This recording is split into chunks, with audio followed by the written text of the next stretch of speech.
प्यारे बच्चों, आज हम आपको जो कहानी सुनाने वाले हैं वो एक 10 साल के बच्चे नमान उर्फ नोमी और उसकी ईरानी बिल्ली डेजी की है। नोमी चौथी क्लास का एक तालिब इल्म था। सच पूछें तो पढ़ाई में बुरा नहीं था, बस ज़रा सा सुस्त था, बल्कि काफ़ी सुस्त था। इस पर मुसात उसने एक बिल्ली भी पाल रखी थी। नोमी की बिल्ली डेजी इंतज़ार करती रहती कि कब उसके मालिक जनाब नोमी साहब स्कूल से तशरीफ़ लाएं तो घर आके कुछ उसके भी नज़ारे उठाएं, कुछ खाने को मिले और बाहर सैर को भी जाए।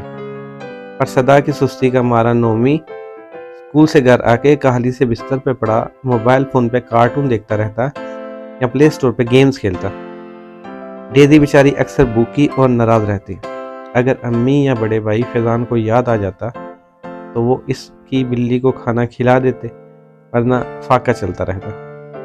फैज़ान भाई उसको इस बात पे अक्सर डांटते रहते थे कि अगर जानवर पाला है तो उसकी देखभाल और खुराक की जिम्मेदारी भी तो तुम्हारी है। अगर तुम ये जिम्मेदारी पूरी नहीं कर सकते तो बिल्ली को आज़ाद कर दो या किसी ऐसे शख्स को दे दो जो कम से कम इसका ख्याल तो रखे। लेकिन अपने बड़े भाई की बातों पर नोमी के कान पे जूं भी नहीं रेंगती थी। वो माँ और बड़े भाई की नसीहतें एक कान से सुन के दूसरे कान से उड़ा देने का आदी था। जब गर्मियों की छुट्टियां हुई तो नोमी अपनी अम्मी के साथ कुछ दिन के लिए अपने नाना अबू के घर रहने के लिए चला गया, जबकि फैज़ान भाई और उसके अबू घर पे ही रुके रहे। तभी फैज़ान भाई ने नोमी को सबक सिखाने का एक प्लान बनाया। जब नोमी अपने नाना अबू के घर से वापस आया तो उसे अपनी बिल्ली डेजी कहीं दिखाई नहीं दी। उसने उसे हर जगह ढूंढा, लेकिन वो ना मिली। कोई फायदा नहीं है, वो मर चुकी है, फैज़ान भाई ने टीवी देखते हुए कहा। मर गई है? कैसे? कब? नोमी हैरत से चिल्लाया।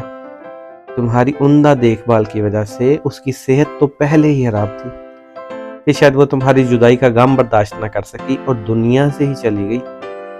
चलो अच्छा है तुम दोनों की एक दूसरे से जान छूट गई।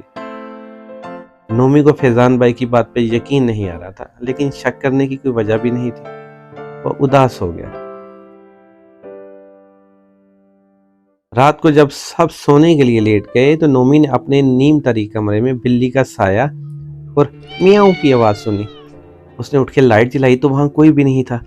नोमी कंफ्यूज हो गया। उसे अपने फैज़ान भाई की बात याद आई, जिन्होंने उसे बताया था कि जिन जानदारों को ज़िंदगी में सताया जाता है, मरने के बाद उनकी रूह दुनिया में वापस आके अपने तंग करने वालों से बदला लेती है। नोमी को बिल्ली पे किए हुए अपने मज़ालम याद आ रहे थे। नोमी ने अपने जहन से तमाम ख्यालात को झटका और सोने की कोशिश करने लगा।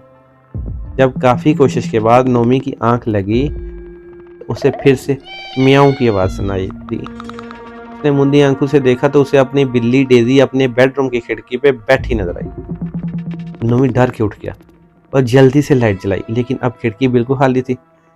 नोमी बुरी तरह खौफजदा हो चुका था। डेजी मुझे माफ़ कर दो, मैंने तुम्हें बहुत तंग किया था, नोमी खौफ से चिल्लाया।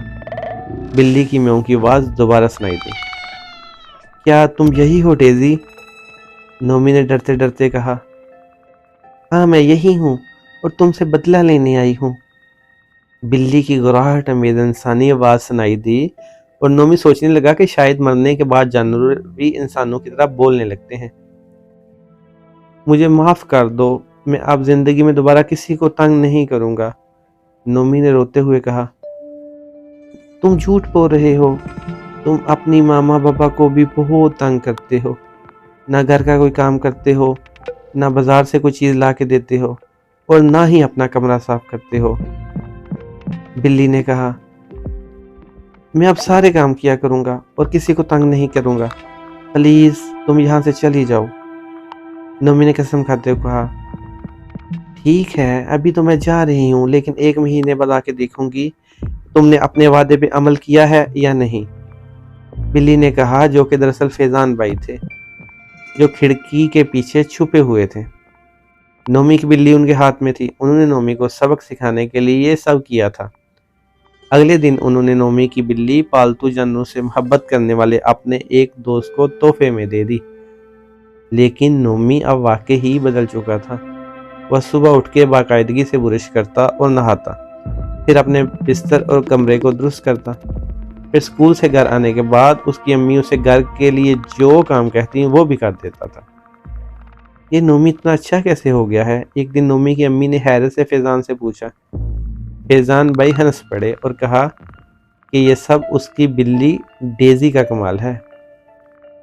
پیارے بچوں، جانور بھی اللہ کی مخلوق ہیں۔